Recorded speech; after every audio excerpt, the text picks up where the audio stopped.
banyak orang-orang akhirnya kayak ngerasa ini apa nih, kesinggung atau apalah segala macam. Oke, apapun itu, do you feel regret after saying that? Setelah ngomong Kristen progresif? Gua pertama for sure, kalau gua tahu meledak gini gua nggak pakai itu kata. Gua kayak so there was a regret in it. Of course gua kayak ya balik lagi gua please allow this place untuk gua minta maaf. Gua minta maaf untuk pakai kata itu. Oke. For choosing that word. Oke. Dan seakan-akan gue represent dan banyak sekali yang dihubungkan dengan gue sebelum di momen itu gue nggak pernah pakai kata itu. Tapi kemarin ada yang bilang, memang sekarang nih ada komunitas Kristen progresif semakin banyak. Emang ada? Gue juga belum pernah dengar sebelum. Jadi begitu gue pakai kata ini ya, banyak yang nggak suka, banyak banget yang diam gue. Aku juga harus pemikiran bang. Ya apa?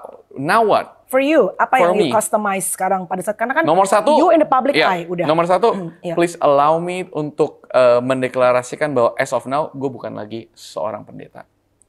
Gue memutuskan You gotta be kidding me, dude.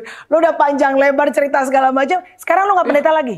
Gue udah memutuskan dengan semua, gue ngobrol sama teman-teman gue. Apalah, dari dulu tujuan gue itu bukan untuk menjadi pendeta. Kenapa gue jadi pendeta dari dulu? Gue gak mau jadi pendeta. Are you being serious nih? I'm being serious. Jadi sekarang Brian bukan pendeta lagi? Gue udah mengasih surat pengunduran diri kepada sinode. Wow. Biar semoga gue gak menggegerkan lagi kan ke depan. Ini sih udah pasti akan geger. Karena poin tuh kan bener.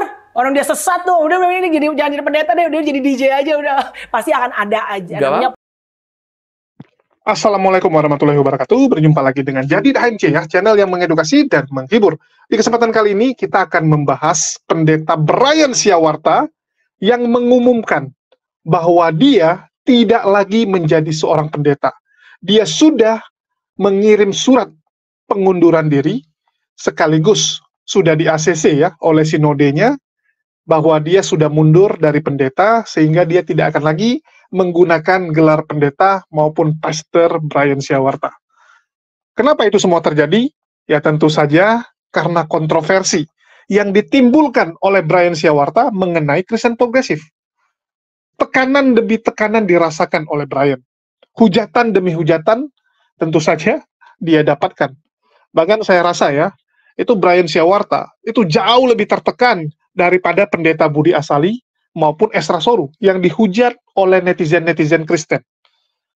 Kalau tanpa ragu mengatakan, pendeta Budi Asali berpotensi untuk bunuh diri karena komentar-komentar netizen, saya nggak tahu ya, kalau Brian Siawarta apa nggak berpotensi gitu.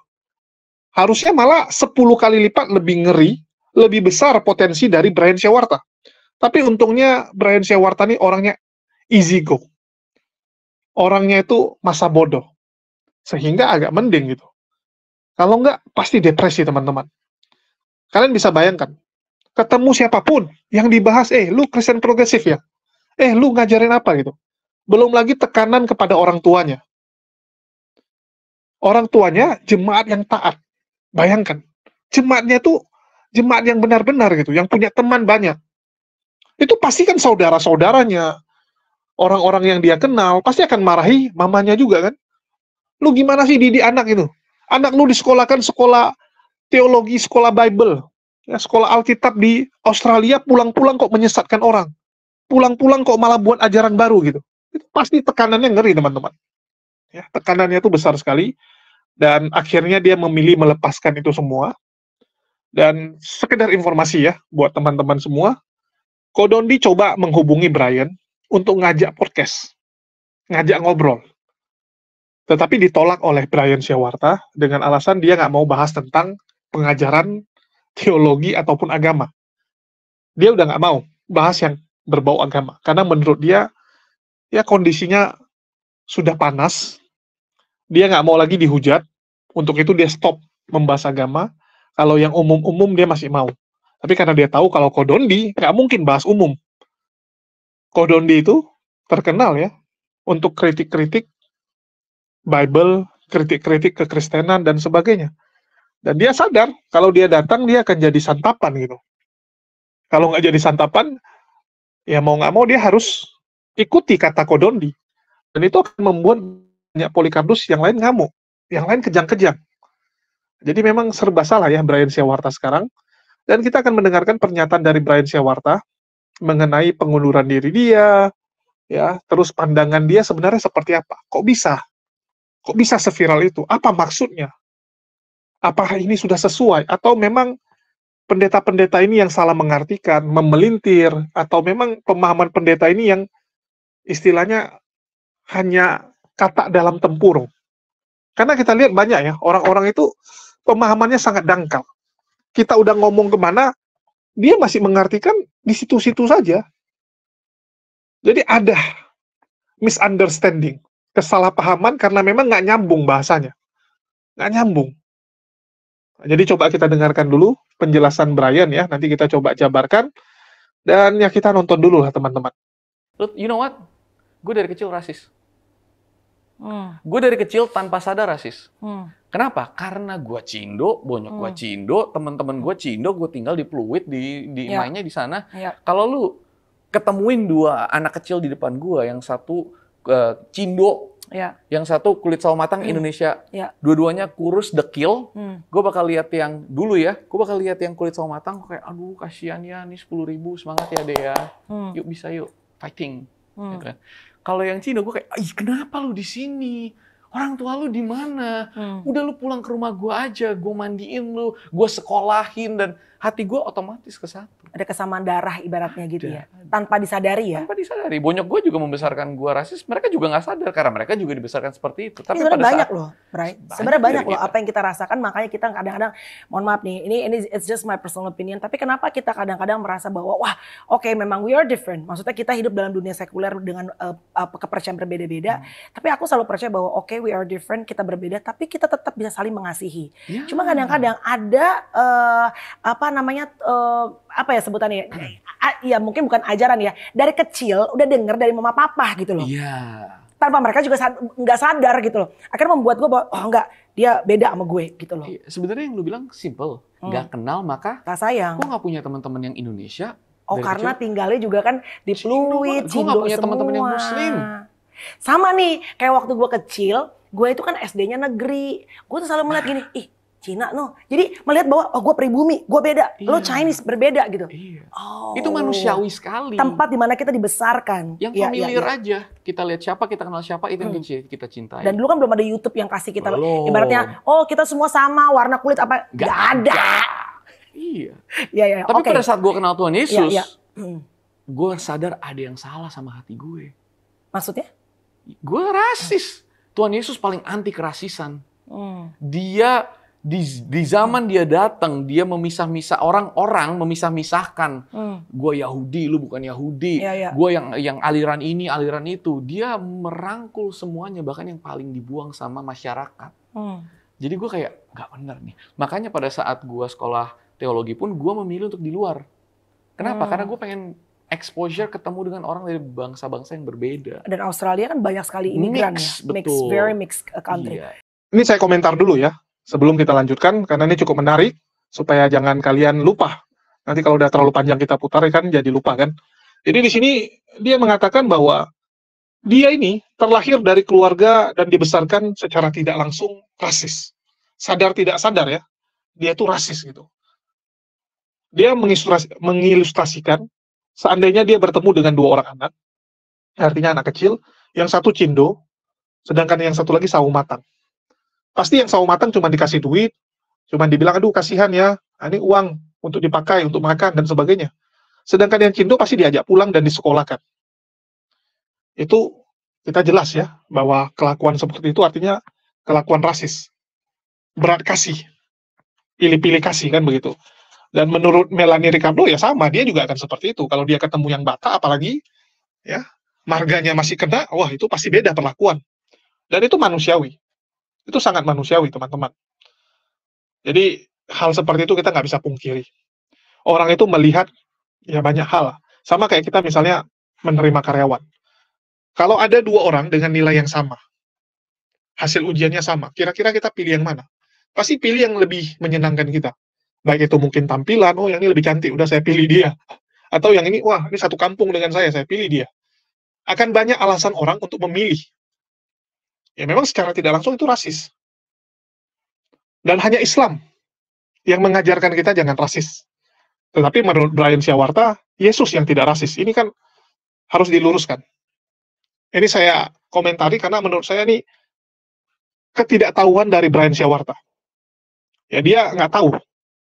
Bahkan Brian bilang bahwa Yesus itu adalah orang yang paling anti dengan rasis. Ini apa-apaan gitu. Anda bilang Yesus anti rasis, tapi dasarnya apa? Nggak ada kan? Kalau Nabi Muhammad SAW itu jelas mengajarkan apa? Semua orang itu sama derajatnya. Yang membedakan hanya amal dan ibadah. Orang Arab tidak lebih superior daripada orang Persia, tidak lebih superior daripada orang Asia. Begitu juga dengan sebaliknya. Orang Asia tidak lebih superior daripada orang Afrika. Semua sama. Jadi Nabi Muhammad lah yang mengajarkan tidak boleh rasis. Sedangkan Yesus dasarnya nggak ada. Bahkan kalau kita lihat, ini salah satu ayat yang paling sering dipakai ya, yaitu tentang perjumpaan Yesus dengan seorang perempuan Yunani bangsa Siro-Fenisia. Jadi perempuan itu seorang Yunani bangsa Siro-Fenisia itu ia memohon kepada Yesus untuk mengusir setan itu dari anaknya. Lalu Yesus berkata kepadanya, biarlah anak-anak kenyang dahulu, sebab tidak patut mengambil roti yang disediakan bagi anak-anak dan melemparkannya kepada anjing. Jadi perempuan itu diibaratkan sebagai anjing. Apakah Yesus nggak senang dengan perempuan itu?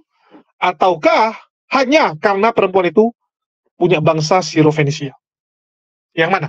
Karena mukanya mirip anjing, atau karena memang dia dari bangsa Yunani Siro-Fenisia? Ini teman-teman harus tahu ya. Jadi memang ada tradisi orang Yahudi itu suka menganggap bangsa di luar Yahudi itu sebagai ya orang rendahan. Sebagai orang rendahan. Bahkan mereka menyebutnya apa? Kunarion. Orang di luar Yahudi itu dianggap kunarion. Atau diterjemahkan anjing. Jadi mereka itu merasa adalah bangsa pilihan. Merasa bahwa mereka lah yang spesial di mata Tuhan. Sedangkan bangsa-bangsa lain itu nggak lebih daripada binatang. Dan Yesus melakukan hal itu. Karena kita nggak bisa salahkan juga. Didikan dari kecil seperti itu. Sama seperti yang dibilang Brian Siawarta. Kenapa dia rasis? Karena dari kecil dia dididik seperti itu. Ada ya keluarga-keluarga seperti itu. Misalnya mereka merasa bahwa suku dia itu paling superior. Kalau ketemu suku lain, orang tuanya suka merendahkan. Dan itu anaknya akan mengcopy. Anaknya akan copy gitu. Kita bicara Chinese misalnya, Cindo. Kan banyak orang bilang kenapa Cindo itu kayak anggap remeh dengan orang pribumi. Ya karena mungkin dari kecil, ya ini mungkin ya. Dan biasanya ya seperti itu. Dari kecil dia tinggal di lingkungan Chinese. Sama seperti Brian, kan dia bilang gitu. Dia tinggal di Pluit. Jadi Brian tuh tinggal di Pantai Mutiara. Tempat yang sama dengan Ahok. Itu kawasan elit lah. Ya teman-teman mungkin yang Jakarta tahu. Tinggal di kawasan elit, sekolah di sekolah swasta yang Chinese semua. Ya, sekolah swastanya Chinese semua. Nggak pernah bertemu dengan orang pribumi. Ketemu pun ya di luar. Bukan bertemu sebagai teman atau ngobrol, enggak. Teman main Chinese, semua Chinese gitu. Jadi tentu saja pandangan dia melihat orang lain itu beda. Dibandingkan dengan orang yang tinggal di lingkungan majemuk. Ya, di lingkungan yang rame, segala suku bangsa, suku, agama, dan sebagainya. Itu pasti beda. Jadi wajar. Begitu juga dengan Yesus. Dia dibesarkan dengan lingkungan seperti itu. Lingkungan yang merendahkan bangsa lain. Dan Yesus terpengaruh. Ini cukup aneh ya. Tuhan terpengaruh manusia. Dan Yesus memperlakukan orang di luar Yahudi sebagai kunarion. Ya, itu biar teman-teman tahu. Terus kalau kita lihat lagi, di Matius 15:24, jawab Yesus, aku diutus hanya kepada domba-domba yang hilang dari umat Israel. Artinya apa? Di sini dijawab, tidak patut mengambil roti yang disediakan bagi anak-anak dan melemparkannya kepada anjing. Sekali lagi, kepada anjing, teman-teman. Orang di luar umat Israel itu anjing. Dan Yesus hanyalah untuk domba-domba yang hilang dari umat Israel. Artinya eksklusif. Yesus eksklusif hanya untuk orang Israel. Walaupun teman-teman Kristen bilang, loh amanat agung untuk seluruh bangsa. Sekarang amanat agung itu perkataan Yesus atau bukan? Berani nggak para pendeta jujur mengatakan bahwa itu adalah ayat sisipan? Ya, amanat agung itu ayat sisipan kok. Bukan dari Yesus. Itu dibuat bapak-bapak gereja supaya kalian semangat. Silahkan dicek. Ya, itu faktanya teman-teman. Itu faktanya. Dan ya kadang-kadang kalau kita bicara rasis, ya kita nggak bisa pungkiri juga, itu bukan hanya di kalangan Kristen. Bahkan di Muslim pun ada ya. Suka tidak suka di kalangan Muslim juga ada perlakuan rasis. Ya termasuk kayak tadi ya, Chinese eksklusif. Mereka kenapa sama pribumi seperti itu. Begitu juga yang pribumi gitu. Kalau lihat Chinese, kadang pandangannya juga nggak enak. Kadang pandangannya nggak enak, teman-teman. Jadi gimana cara supaya bisa sama-sama enak? Ya harus berbaur. Sama-sama harus membuka diri. Tak kenal maka tak sayang. Harus saling membuka diri dan ngobrol. Supaya makin kenal. Nah inilah yang harus kita kerjakan. Dan seharusnya yang punya channel, yang istilahnya influence inilah, yang berpengaruh ini menunjukkan bagaimana kalau kita itu bisa bersinergi. Kita lihat ya, banyak Polikarpus itu kan merasa bahwa dirinya lebih hebat. Kami orang kaya, kami orang eksklusif dan sebagainya. Ini yang salah. Agama kami yang paling benar, agama di luar itu salah. Itu pandangan kamu. Orang lain juga anggap agamanya yang benar. Kita sama-sama percaya agama kita yang benar. Dan saya rasa nggak perlu diperdebatkan. Ya udah kita bareng-bareng aja. Kalau mau didebatkan ya secara akademis, bukan dengan cara ngotot-ngototan. Zaman sekarang banyak orang debat itu ngotot-ngototan saja. Agama saya yang benar gitu. Aduh, dasarnya apa gitu? Dasarnya apa? Kayak kita ngomong Yesus seperti itu, kita kasih datanya. Kalian mau terima-terima, nggak mau terima ya wes. Terserah kan begitu. Ya, jadi memang rasis ini musuh dunia lah. Jangankan di Indonesia, di Amerika juga sama, di Cina juga sama ya, di Afrika, Eropa semua sama. Pasti ada seperti itu. Bahkan saya sedikit curhat nih. Saya sendiri di lingkungan Muslim, ya kadang mendapatkan perlakuan seperti itu, kayak ya dipandang sebelah mata gitu. Kayak dianggap ya walaupun lu mualaf tapi lu Chinese gitu. Jadi ada beda perlakuannya. Bahkan bagi penonton juga seperti itu loh. Biar kalian tahu ya. Misalnya kita ketemu penonton nih. Perlakuan kepada saya dibandingkan perlakuan kepada Bang Handi sama Kores itu pasti beda. Itu pasti beda gitu. Ada beberapa penonton yang seperti itu. Itu faktanya. Itulah kadang-kadang ada beberapa yang bilang, nampaknya saya salah tempat deh. Saya salah tempat gitu. Kalau lu gabungnya sama Kodondi, ya Kohani, yang notabene ya, circle mereka tuh circle yang menerima mualaf, walaupun dari suku yang berbeda, itu mungkin lebih bagus gitu.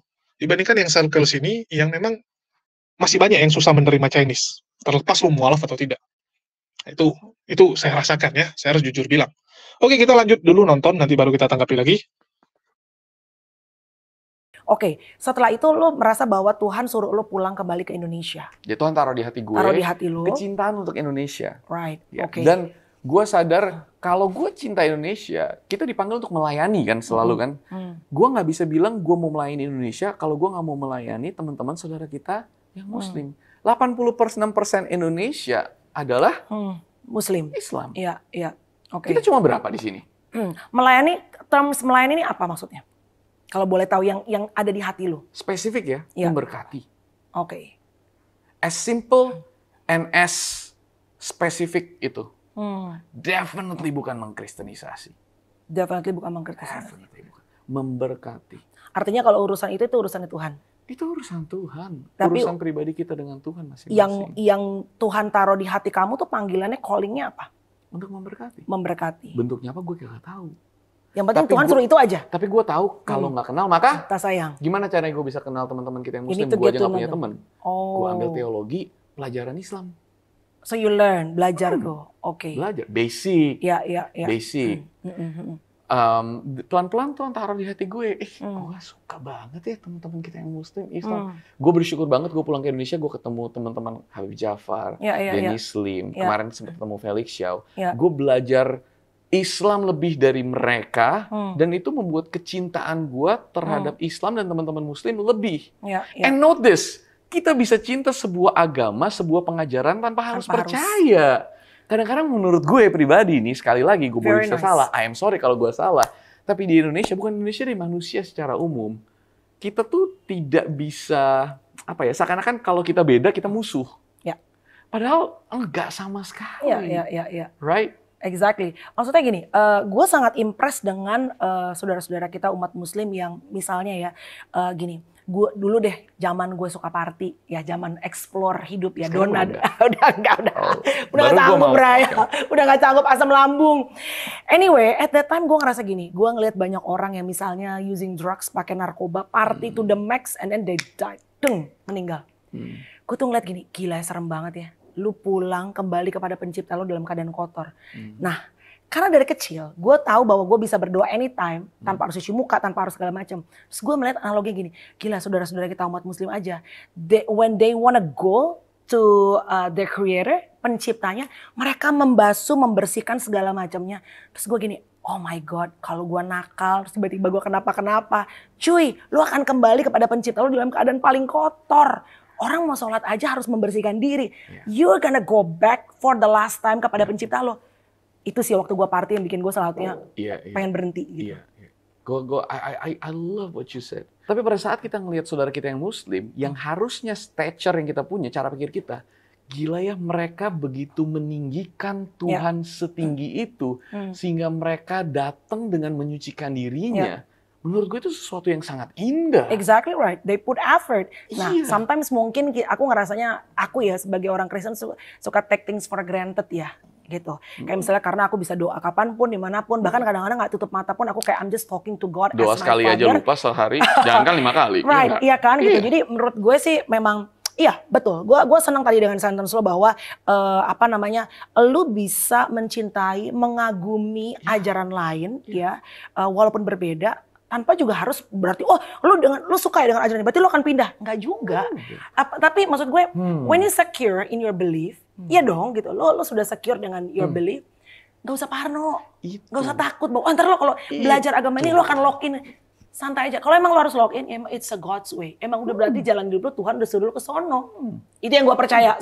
Minta maaf banget kalau ada yang berbeda pandangan, tapi that's what I believe. And again, this is my personal opinion. Iya, gue setuju. Okay. You know what? Sejak sekolah itu membukakan diri gue kepada agama-agama lain, terutama yang di Indonesia. Sejak gue balik ya dari tahun 2020, banyak temen bisa ngobrol dengan petinggi-petinggi agama dari agama yang berbeda.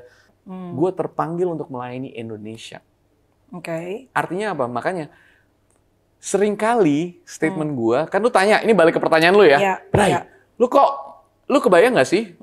Gue kebayang karena udah sering kata-kata gue itu mungkin lebih tanpa sengaja disalahartikan kali ya, atau maksudnya masuk dengan cara yang tidak gua artikan atau misconception? Iya, misperception dari kata-kata gua. Lu tahu nggak? Gue belum pernah ngomong ini di podcast manapun. Sebelum gua ngomong di login tentang kata Kristen progresif, ini yang selalu dipakai meledak sampai di mana-mana kan? Itu adalah hal yang gue paling nggak sangka adalah itu. Karena kata progresif itu jadi buzzword banget. Oke. Lu tau nggak, sebelum gue ucapin di login, gue nggak pernah pakai kata progresif. So that was the first time? It was the first time. Di percakapan gue sama teman gue nggak pernah pakai kata progresif. Dan lo pakai di login, yang memang penontonnya banyak. Lu tau nggak, kata progresif itu sangat problematik. Di Amerika, cara pikir itu udah lebih maju. Tapi tetap problematik karena loose banget. Definisinya apa, pemikirannya apa, itu masih banyak banget. Nggak firm ya? Nggak firm, masih baru lah cara pikirnya. Apalagi kalau di Indonesia. Ya lebih lagi dong. Right. Amerika aja lo bilang tadi. Exactly. Sekarang pertanyaannya lo harus nanya gue, kenapa lo pakai? Nah, there you go. Karena gue nggak memikirkan orang Kristen. Oh, karena tadi hati lo itu lo pengen melayani orang Indonesia. Gue mau tanya lo, karena memang hati lo ya gimana pun juga itu kan hati, purpose itu ya calling itu kan yang taruh Tuhan ya. And you can sense it, you can feel it melalui perjalanan panjang ngobrol tanya sama dia gitu. Tapi kan apa yang lo lakuin ini banyak sekali lo ibaratnya gini, meminjam kata-kata terms dari obrolan salah seorang pendeta yang kemarin lagi viral juga. Jadi ada seorang pendeta yang lagi viral, and then Pak pendeta ini di podcast beliau ini bilang, saya itu mungkin masuk ke ibaratnya pekarangan yang bukan tempat saya. Oke. Tapi kan kamu tahu ya, as a Christian, sebagai orang Kristen, kamu tuh banyak berbicara yang sebetulnya keluar dari pagar kekristenan. Pagar ibaratnya, lo tuh banyak nyebrang sebetulnya. Dan sebetulnya nggak apa-apa, tapi lo tahu bahwa saat lo nyebrang, kalau salah-salah dikit, ini kan lo bisa ada resiko besar. Do you realize that? Perbedaan gue dengan, let's say, tokoh-tokoh Kristen lain yang nyebrang, biasanya tokoh Kristen lain nyebrang dan menyinggung atau bikin marah ruangan yang mereka masukin kan. Yang marah sama gue bukan ruangan lain. Orang dalam ya? Orang dalam. Oke, ya, Jadi ya, balik ya, ya, lagi ya. ke yang tadi. Oke. Kenapa gue pinjem kata itu? Karena pada saat gue dibelikan platform untuk ngobrol ke semua orang, di depan gue Habib Jafar, seorang yang sangat devoted, itu apa ya? Taat dan begitu cintanya kepada Islam dan Allah. Pendengar utama adalah Muslim. Kristen, orang Kristen is the last thing di pikiran gue. Sekali lagi, gue nggak benci Kristen. Tentunya karena gue orang Kristen. Tapi that's not what's in my heart. Dan gue pengen di sana ngasih tahu ke semua orang. Bukan cuma gue, tapi ada kok orang-orang yang percaya bahwa Tuhan itu sayang sama kalian. Kalian itu siapa? Orang Indonesia. Muslim, Buddha, Konghucu, Katolik. Dan gue pengen kita tahu bahwa perbedaan itu, gue kan selalu bilang, sering gue pinjem bahasanya Bang Yeri. Kita bisa berbeda nggak harus, bersama nggak harus sama. Iya kan? Berarti kita bisa berbeda tapi bersama. Dan gue kira itu adalah kata-kata toleransi antar agama dibutuhkan di ranah itu. Ternyata kadang-kadang lebih dibutuhkan lagi di ranah sendiri. Akhirnya taunya viral tuh gimana? Taunya maksudnya kayak everybody keep talking about it, and banyak juga yang tadi lo bilang kan, banyak juga yang ibaratnya akhirnya kan memberikan komentar-komentar yang ibaratnya menyudutkan kamu juga gitu. Gimana? What's your response at that time? Diem aja. Karena jadi yang kejadian itu kemarin kan banyak pendeta-pendeta, apakah mereka pendeta yang mulai dari yang senior sampai yang biasa cuma di YouTube semua deh pokoknya yang di dunia sosial media nge-stage bilang itu nggak benar. Dan yang gue sayangkan seringkali kata-kata gue banyak yang diubah sebenarnya menurut gue gitu kan. Bukan diubah lah, maksudnya dikembangkan menjadi sesuatu yang itu bukan maksud gue. Tapi kalau nggak salah, correct me if I'm wrong ya, lu tuh ada ngomong gini nggak sih, yang kayaknya bikin banyak orang Kristen tuh jadi kayak agak sedikit kupingnya panas dan berang gitu. Kalau nggak salah lu ada statement ngomong, sorry ya kalau salah nih Brian rapiin ya, bahwa tidak semua yang disampaikan dalam Alkitab itu adalah sesuatu yang mutlak kebenarannya. Benar nggak sih? Did you say that? Actually not. Actually not, oke.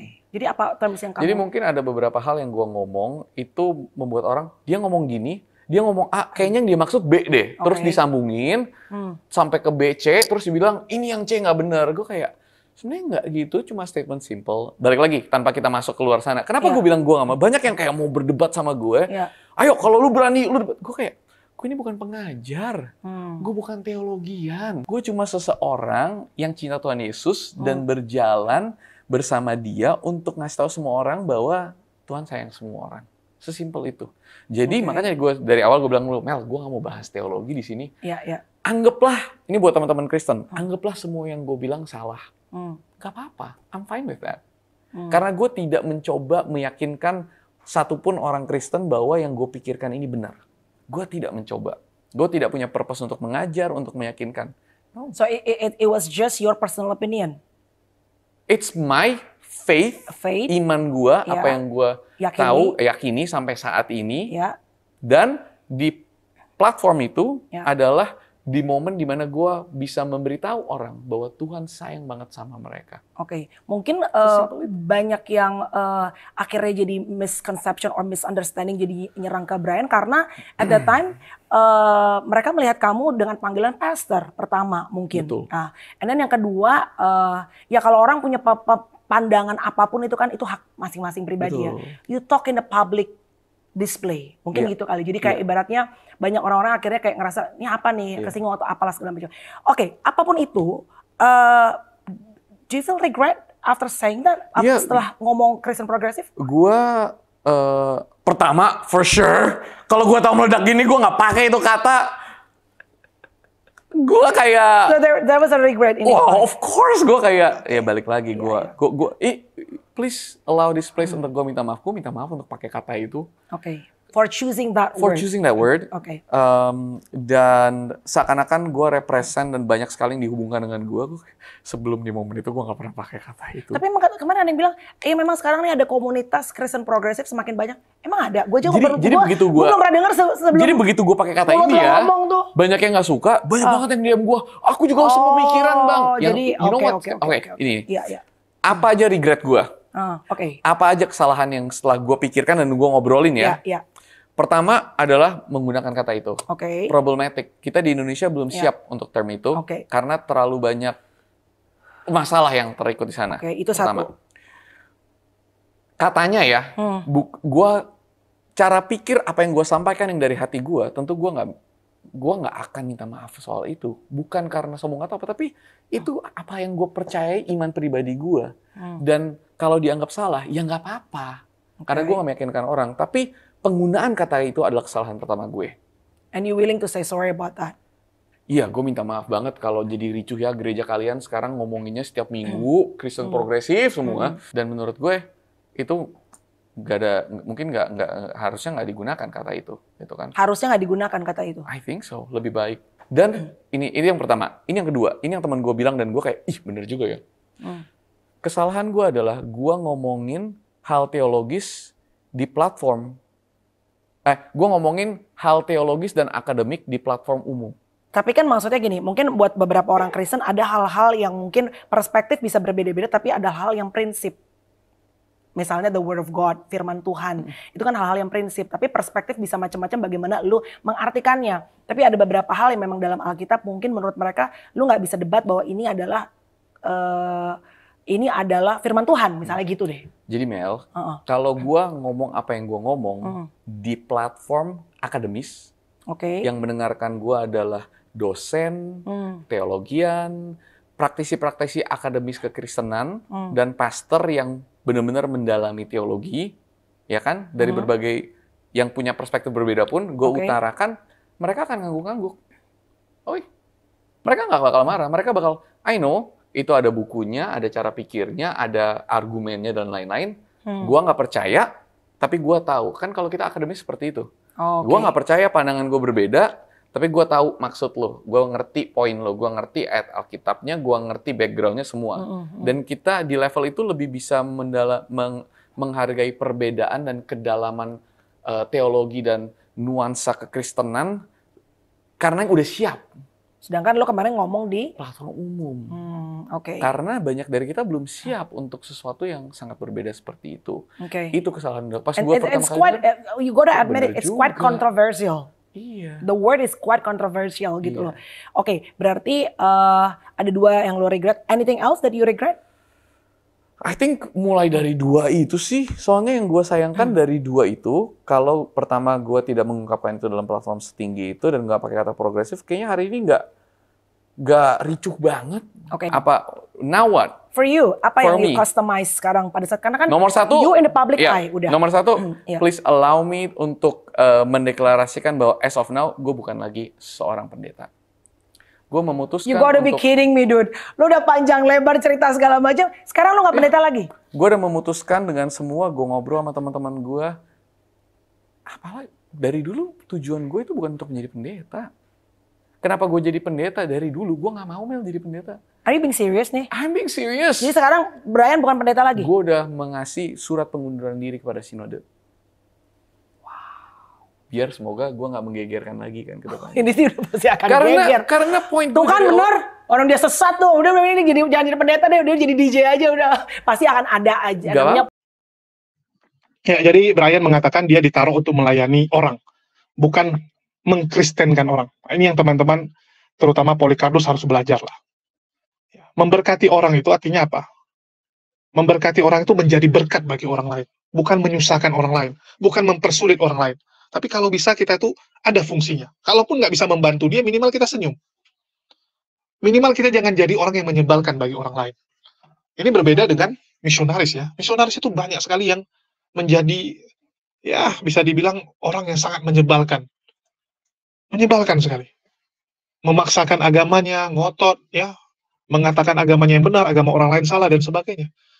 Contoh, misalnya, Risuli Lubis, main asal masuk ke rumah orang, itu kan menyebalkan, teman-teman. Mungkin yang punya rumah nggak bisa ngusir dia, karena nggak enak. Dia datang-datang, masuk, bawa kamera. Nanti diusir, tiba viral, kan. Wah, yang punya rumah ini mukanya, ya, main usir-usir saja, kejam, gitu kan. Dia juga nggak mau. Dan memang adab ketimuran kita, itu seperti itu. Seganan orangnya. Seganan jadinya terakhir kalau ketemu misionaris kita yang babak belur. Beda dengan di luar ya, kalau misionaris datang itu kadang diusir. Kalau di Amerika banyak itu. Misionaris-misionaris yang nyebarin agama itu diusir. Di Hong Kong juga sama, di luar juga. Tapi di Indonesia karena kita bangsa seganan, ini yang jadi kelemahan gitu. Sehingga kadang-kadang misionaris ini jadi gampang. Saya setuju dengan yang dibilang Brian ya, nggak boleh sebenarnya melakukan kristenisasi. Dan itu melanggar hukum. Melanggar hukum. Terus mereka bilang mereka takjub dengan Islam. Islam itu sebelum berjumpa dengan Sang Pencipta, sebelum menghadap Sang Pencipta, mereka mengkondisikan dirinya, membersihkan dirinya gitu kan, memastikan mereka pantas, memastikan mereka layak bertemu Sang Pencipta. Nggak ada baju kita yang bolong-bolong gitu ya, kayak sender bolong gitu kan, ataupun nampak-nampak paha gitu kan, nampak pantat dan sebagainya. Enggak. Itu benar-benar kita memastikan kita layak. Berbeda dengan agama mereka. Ini bagus. Ada kesadaran dari dua orang ini, dan semoga itu menjadi ini ya, sebab mereka untuk mendapatkan hidayah. Yang paling penting itu, setelah direnungkan kenapa Islam bersih, kenapa Islam itu benar-benar meninggikan Sang Penciptanya. Beda dengan mereka yang saat menghadap Sang Pencipta itu kadang-kadang dibuat lucu-lucu. Bahkan ada orang yang menghadap Pencipta itu sambil toilet. Jadi dia bilang dia ketemu sama Yesus di toilet. Bayangkan, saat dia boker. Ini kan kelewatan, teman-teman. Jadi dia bilang dia berdoa saat dia di toilet, tiba-tiba toiletnya mampet, dia berdoa. Astagfirullah. Ini kan merendahkan sekali gitu. Belum lagi nanti, ya mereka katakan Yesus beginilah, Yesus begitu. Jadi sebenarnya siapa yang merendahkan Yesus? Orang Kristen menuduh Islam. Padahal Islam sangat meninggikan Nabi Isa alaihissalam. Jadi semoga dengan ada orang-orang seperti ini mulai tersadarkan lah. Mereka mulai melihat gitu. Terus Brian bilang statement dia itu, dia sesalkan. Yang dia sesalkan adalah karena yang pertama, dia menggunakan istilah Kristen progresif. Terus yang kedua, karena dia ngomong di platform yang ditonton oleh orang umum. Artinya semua orang nonton, banyak orang awamnya yang nonton, sehingga nggak ngerti. Sehingga nggak tahu maknanya seperti apa. Ya, jadi dia bilang kata progresif itu pertama sekali dia pakai di acara login. Sebelumnya nggak pernah dia pakai. Dan tentu saja itu membuat marah banyak orang. Membuat marah orang Kristen ya. Karena internalnya sendiri yang kena. Agak mending daripada Gilbert Lumondong. Ataupun Polycarpus yang mereka tuh nyebrangnya itu dengan membuat reseh orang yang di seberang gitu. Membuat marah orang yang tempatnya mereka masukin. Kalau Brian nyebrang. Tapi ya dia nyebrangnya itu membuka aib. Membuka istilahnya masalah keluarganya, bukan keluarga orang yang dia bahas. Nah, itu masih bagus. Sama kayak Sarah Anthony ya. Pendeta Sarah Anthony juga seperti itu. Ataupun pendeta Mel Atok tahun lalu, di mana dia mengatakan di mana ada kantong Kristen, di situ kemerosotan moral terjadi. Nah, itu nggak masalah. Ya. Artinya kritiknya kepada internal. Itu nggak apa-apa kok. Artinya memang harus berbenah kan di dalam. Kalaupun Brian dilaporkan oleh Kristen-Kristen yang lain, ya itu jadi aib sama mereka. Sebenarnya orang Kristen berhak melaporkan Brian Syawarta ke polisi dan sebagainya. Tapi apakah mau? Itu kalau disidangkan apa nggak lucu gitu? Disidangkan yang ngelapor Kristen, yang terlapor Kristen, yang dibahas Kristen. Itu akan rancu ya, akan menjadi aib besar tentunya. Terus banyak sekali pendeta-pendeta yang menyerang dia, bahkan mengajak Brian berdebat. Tapi menurut Brian Syawarta, untuk apa ditanggapi gitu?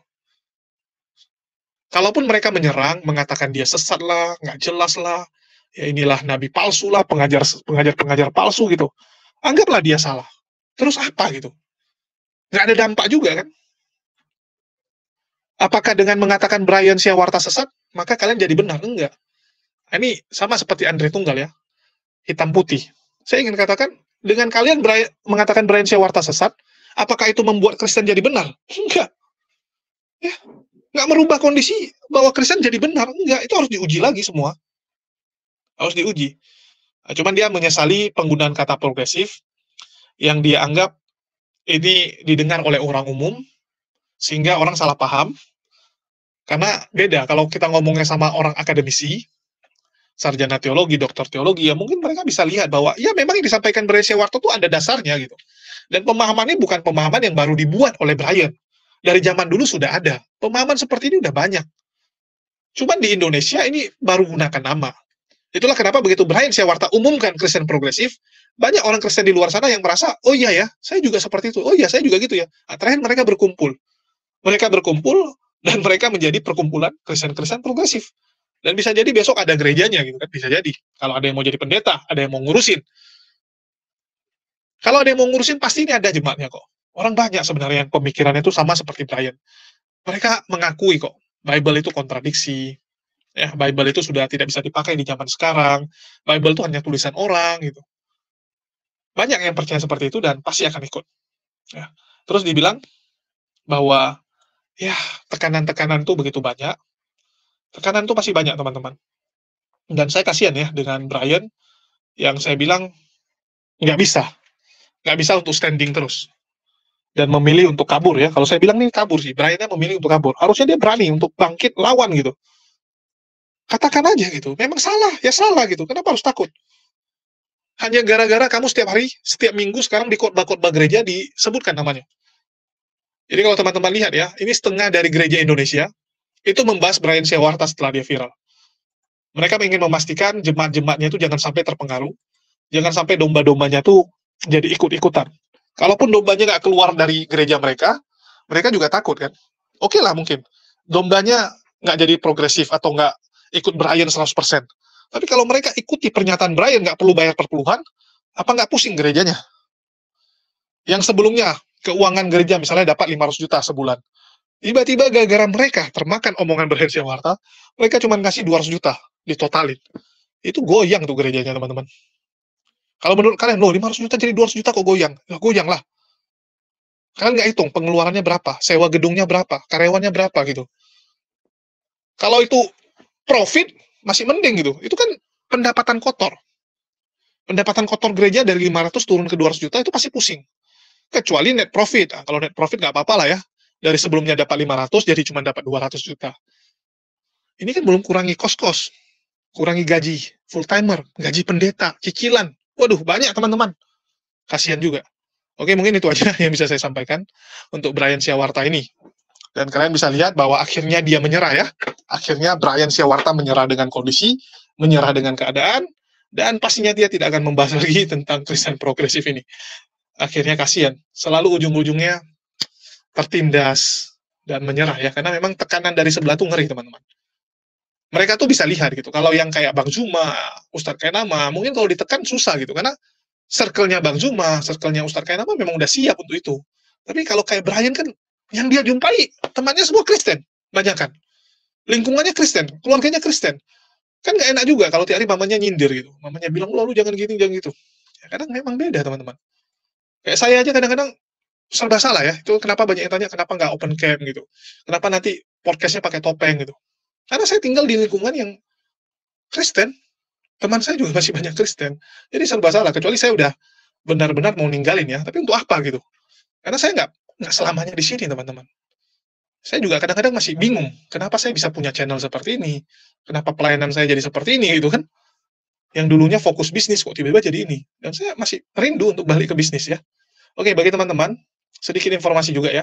Kita punya satu channel untuk menggantikan channel backup kita yang kena dismonet. Ya, jadi caranya adalah teman-teman kalau mau dukung, ya channelnya masih sangat kecil, namanya HMC News. Caranya adalah kalian cari dari Jadid HMC, ya kalian klik komunitas. Ya, dari handphone juga sama, kalian tinggal masuk ke komunitas, kalian bisa lihat ini nama channelnya HMC News. Ya, tinggal diklik dan mohon di-subscribe. Ya, mohon di-subscribe dan ditonton lah. Jangan cuma di-subscribe tapi tidak ditonton. Kalau subscribe tidak ditonton malah YouTube tanda tanya, mencurigakan, dikiranya robot. Ya dikiranya ada kecurangan gitu. Sehingga subscribernya naik kencang. Ya kalau bisa ditonton ya 5 menit atau berapa menit lah ya. Ini permohonan dari saya untuk channel HMC News. Terus kita juga punya satu channel lagi yang akan kita aktifkan kembali. Bagi yang ikut saya sudah lama pasti sudah tahu. Nama channelnya Kisah HMC. Channel ini akan kita pakai untuk channel podcast kita. Jadi saya sedang membereskan studio. Insya Allah minggu depan sudah mulai. Ya, insya Allah minggu depan sudah mulai operasi dengan podcast pertama kita. Jadi bagi teman-teman, tolong ya, yang mau nonton ataupun mau membantu, silakan di-subscribe dan di-share Kisah HMC. Ini sementara sambil kita beresin channelnya, ini masih saya isi dengan reaksi juga. Karena channelnya dismonet sudah 2 tahun. Sudah 2 tahun ini teman-teman. Malah seharusnya ini udah duluan silver play dibandingkan channel yang lain gitu. Channel Jadid terutama. Karena ini channel backup dari HMC yang sesungguhnya. Tapi dia khusus kisah-kisah para mualaf. Jadi kisah itu adalah kisah. Bahasa Arab ya kisah gitu. Ya, jadi ini kisah-kisah dari para mualaf, orang-orang yang hijrah, dan sebagainya. Kalau sebelumnya kita podcast dengan live, ya, sekarang kita ganti dengan podcast di studio, langsung ketemu. Cuman bedanya saya pakai topeng. Dan studio kita masih dalam progres. Doakan saja bisa segera beres, ya, doakan. Karena masih banyak hal yang kurang-kurang. Karena nggak segampang itu ternyata membereskan sebuah studio, teman-teman ya. Dirikan studio ternyata ya butuh banyak hal lah. Peralatannya, yang kecil-kecilnya gitu. Jadi mohon doanya. Dan bagi teman-teman yang tergerak untuk membantu perjuangan kami mendirikan studio, bisa disalurkan melalui nomor rekening yang ada di bawah ya. Terima kasih buat bantuan kalian, berapapun sangat berarti bagi kami. Mungkin itu aja yang bisa saya sampaikan. Makasih buat teman-teman semua yang udah nyimak dan mendukung channel ini. Di akhir kata saya ucapkan wassalamualaikum warahmatullahi wabarakatuh. Sampai jumpa di video-video kita berikutnya.